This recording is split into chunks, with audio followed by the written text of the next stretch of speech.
चलो नेक्स्ट जो डेरिवेशन है that is force experienced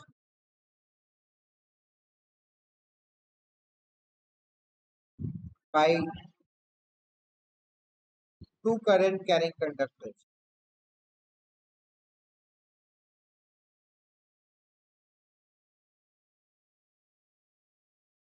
Force experienced by two current carrying conductors. तो इसमें डायग्राम बनाओ आप। एक कंडक्टर आपका ये है, कंडक्टर आपका ये है। फिलहाल मान लेते हैं दोनों में सेम डायरेक्शन में करंट जा रहा है। ये हो गया I1, ये हो गया I2। ये कंडक्टर 1, कंडक्टर 2, दोनों के बीच में डिस्टेंस जो है दैट इज ए। ठीक है, अब मान लो मैं कंडक्टर 2 पे एक पॉइंट ले लेता हूँ P, पॉइंट P यहाँ पे ले लेता हूँ पॉइंट P। अब इस पॉइंट P पे कितना मैग्नेटिक फील्ड होगा? ये कंडक्टर्स का कोई लेंथ तो दिया नहीं है, तो पॉइंट P पे कितना मैग्नेटिक फील्ड हो जाएगा?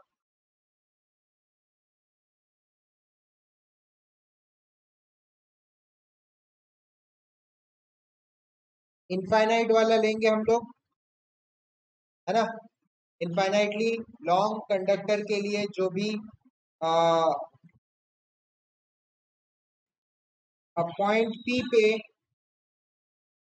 I1 के कारण, कंडक्टर 1 के कारण कितना मैग्नेटिक फील्ड होगा, ये हम लोग को कहाँ से मिलेगा?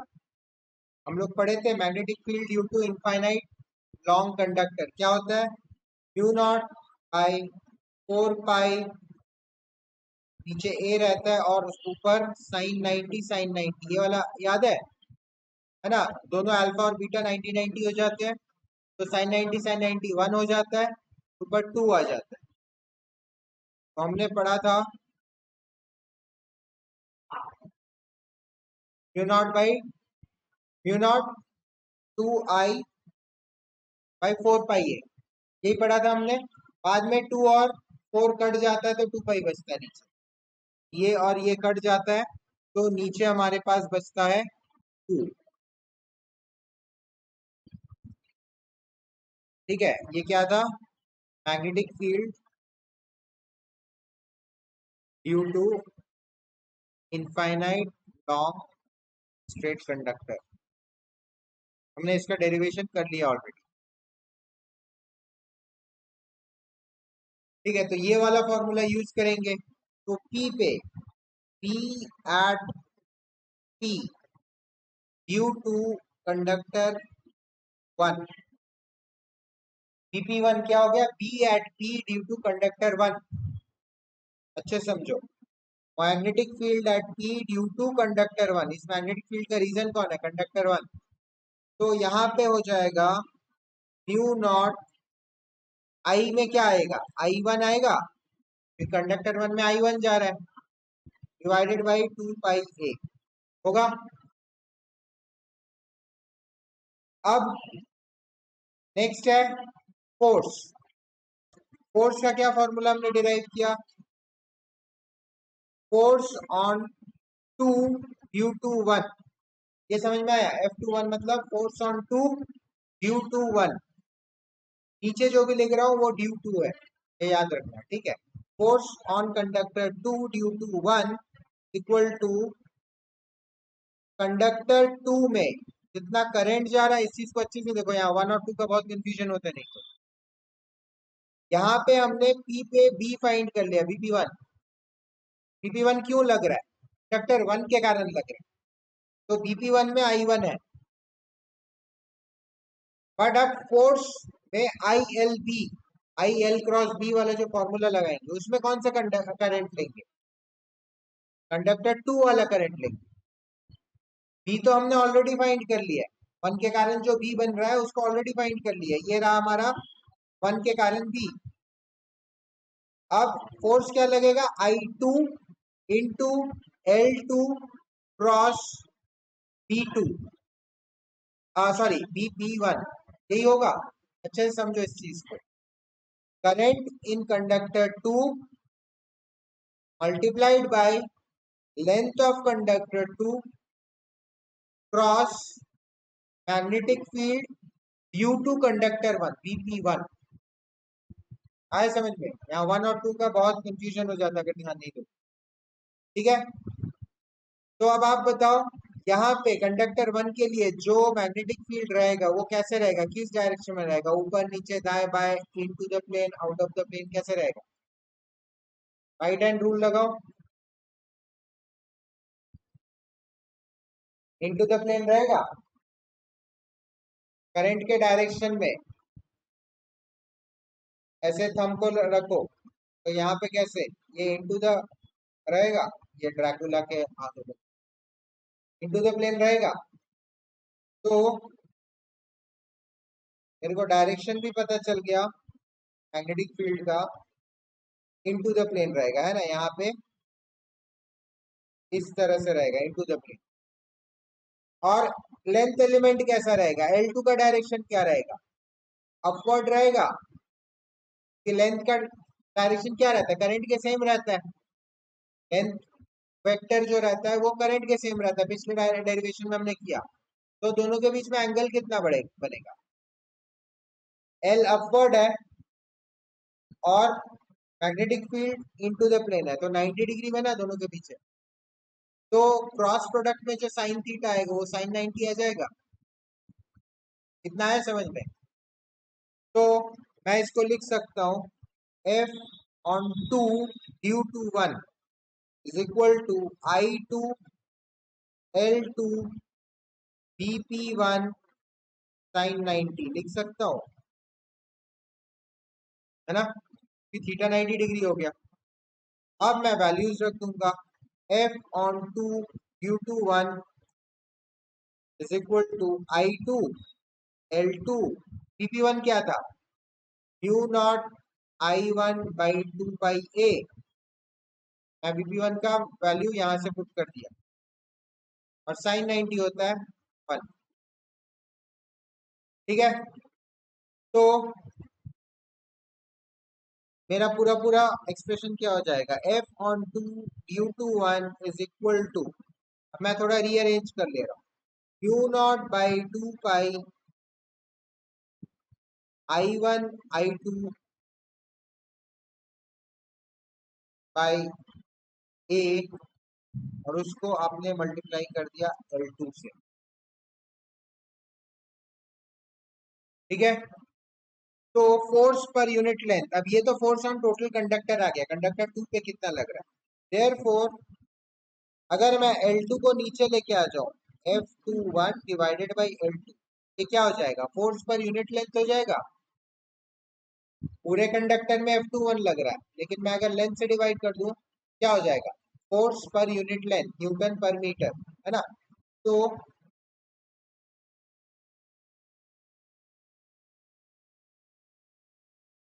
फोर्स पर यूनिट लेंथ हो जाएगा मेरा, F21 L2 को यहाँ नीचे लेके आया गया, तो mu naught by 2 pi I1 I2 upon A, ये हो जाएगा मेरा force per unit length. And total force क्या हो जाएगा, ये आपके लिए याद करना ज्यादा इजी रहेगा, ये फोर्स पर यूनिट लेंथ, क्योंकि इसमें अलग से आपको L2 देखना पड़ेगा, जिस पे फोर्स लग रहा है उसका लेंथ देखना पड़ेगा, यहाँ पे सीधा कर दो। तो this is your force per unit length.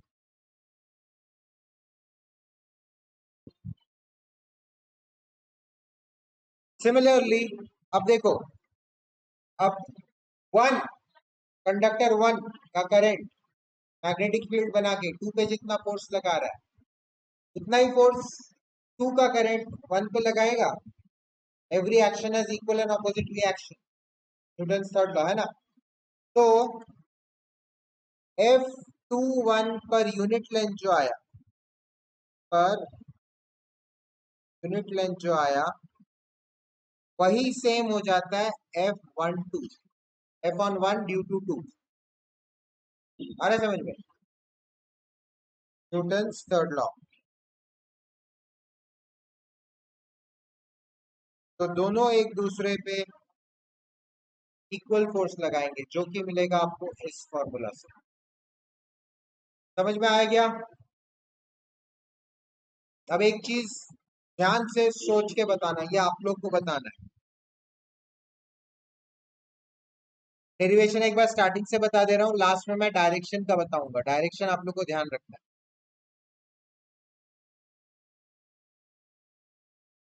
मैंने magnetic field due to infinite long straight conductor का फॉर्मूला लिया और उसमें magnetic field at point P due to first conductor calculate कर लिया।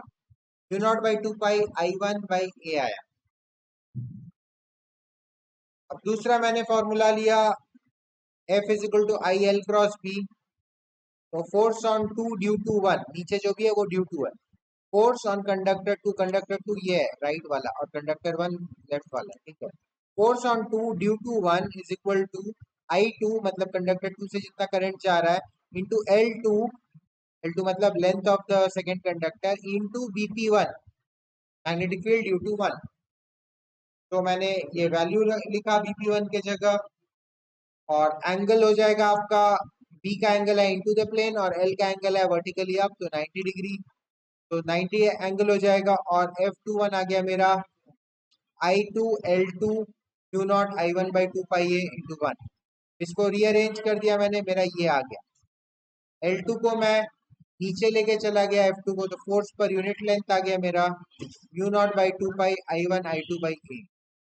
न्यूटन थर्ड लॉ लगा दिया, जितना फोर्स वन के कारण टू पे लग रहा है, उतना ही फोर्स टू के कारण वन पे भी लगेगा। तो F one due to two भी सेम आ गया।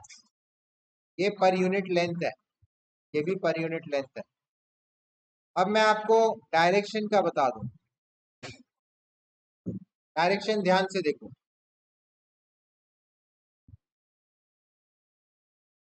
अगर दोनों कंडक्टर में आई वन और आई टू का डायरेक्शन सेम है, आई वन और आई टू का डायरेक्शन सेम है, तो आप मेरे को बताओ बीच में फोर्स जो होगा वो अट्रैक्टिव होगा या फिर रिपल्सिव होगा। सोच के बताओ। आई वन के कारण पहले बीपी देखो, बीपी वन देखो डायरेक्शन, और उसके बाद आप लेफ्ट हैंड रूल लगाओ, फ्लेमिंग्स लेफ्ट हैंड रूल, तो आपको पता चल जाएगा फोर्स किस तरफ होगा। सोच के बताओ। और सिमिलरली आई टू के कारण बीपी टू देखो डायरेक्शन, और फिर से लेफ्ट हैंड रूल लगाओ, और मेरे को बताओ आई वन पे कहाँ फोर्स लगेगा। सोच के बताओ। चलो, तो आई वन के कारण जो मैग्नेटिक फील्ड था वो इनटू द प्लेन था। आप थंब रूल लगा के देख लो, राइट हैंड थंब रूल ऐसे आएगा आपका उंगली, तो इनटू द प्लेन है ना। करंट ऊपर है, तो फोर्स किस तरफ होगा। लेफ्ट हैंड रूल अगर लगाओगे, करंट है ऊपर, तो मिडिल फिंगर ऐसे, बी अंदर है इनटू द प्लेन, तो ऐसे, तो आपका थंब जो रहेगा वो इस डायरेक्शन में आएगा। ये मुर्गी का टांग लग रहा है, ठीक है। चलो, ऐसे रहेगा आपका हाथ, है ना। Left hand rule, right hand मत लगाना। तो फोर्स आपका F on two due to one ऐसे लगा, है ना, ठीक है। अब at the same time F on one due to two कैसे लगेगा, तो मैं रेड कलर से बनाता हूं। यहाँ पे अगर राइट हैंड थंब रूल लगाओ, ऐसे थंब लगा दो, तो आपका उंगली कैसे आएगा, ऐसे आएगा, है ना, ऐसे। तो यहाँ पे बीपी टू जो है, बीपी टू किस डायरेक्शन में हो रहा है, BP two out of the plane आ रहा है, ठीक है। तो Vp2 अगर आउट ऑफ द प्लेन आ रहा है, अब लेफ्ट हैंड रूल फिर से लगाओ, left hand not right hand. अब लेफ्ट हैंड रूल लगाओगे तो आपका बी बाहर के डायरेक्शन में, आपका जो करंट है अभी भी ऊपर के डायरेक्शन में, तो आपका जो थंब रहेगा इस डायरेक्शन में आ जाएगा, ऐसे आ रहा है समझ में। तो F on 1 ड्यू टू 2 का डायरेक्शन ऐसे रहेगा, तो दोनों दोनों के तरफ खिंचा रहे, मतलब क्या हो गया, अट्रैक्टिव फोर्स। तो इसको लिख लो, व्हेन डायरेक्शन ऑफ, ऊपर ही लिख लो यहाँ पे, ठीक है, ओके, मैं इसको मिटा रहा हूँ। When direction of current is same, तो वायर्स अट्रैक्ट ईच अदर या कंडक्टर्स अट्रैक्ट ईच अदर।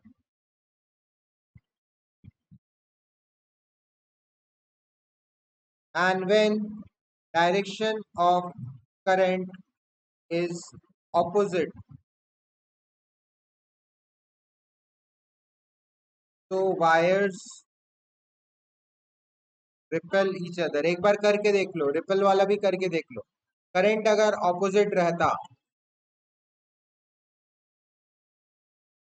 अब मैं सब कुछ मिटा रहा हूँ वापस से, आप रिपेल करके देखो। I1 को ऑपोजिट कर दो, I1 को ऐसे कर दो, I2 को ऊपर ही रहने दो। अब फिर से डायरेक्शन वगैरह सब कुछ कैलकुलेट करके देखो।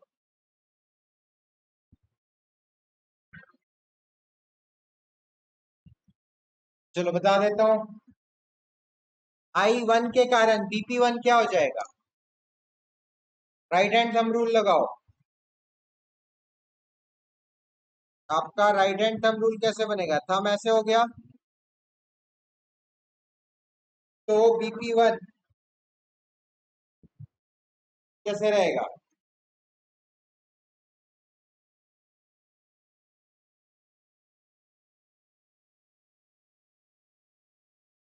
ऐसे रहेगा।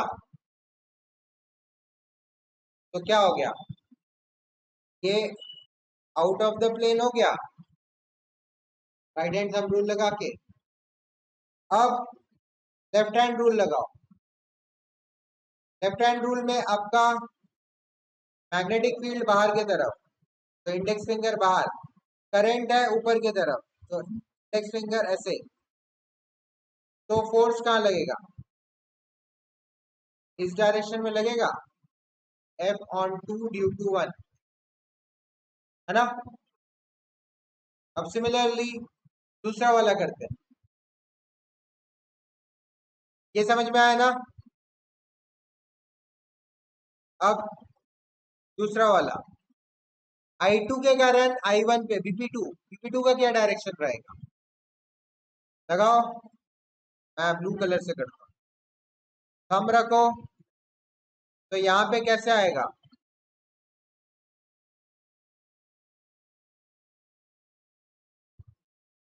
ऐसे आएगा, तो ये भी आउट ऑफ द प्लेन आया, आउट ऑफ द प्लेन आया।